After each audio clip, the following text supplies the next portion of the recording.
Inday, halika nga dito sa kwarto, bilis. Halika. Sir? Naku, sir. Kapag nalaman ito ni ma'am, magagalit po sa akin yun. Huwag na po natin ituloy ito, sir. Huwag na po. Huwag ka mag-alala. Bakit? Sasabihin mo ba sa kanya? Hindi po. Pero, sir... Oh, hindi naman pala eh. Ano ba kinakatakot mo? Huwag ka na nga umarte dyan. Halika na nga, pumasok ka na. Bilis!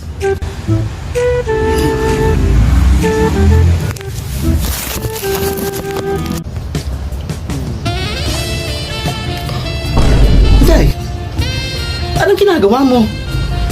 Naghuhubad na po ako, sir. Ano ba dapat ang gagawin ko? Ano ka ba, bruha ka? Magpapamakeup lang ako sa'yo, no? May lakad kami ng mga amiga ko. Gagang tutsura mo. Che. Loko. Akala yata, no? Ganda-ganda ko kaya. Kulang lang makeup. Gago!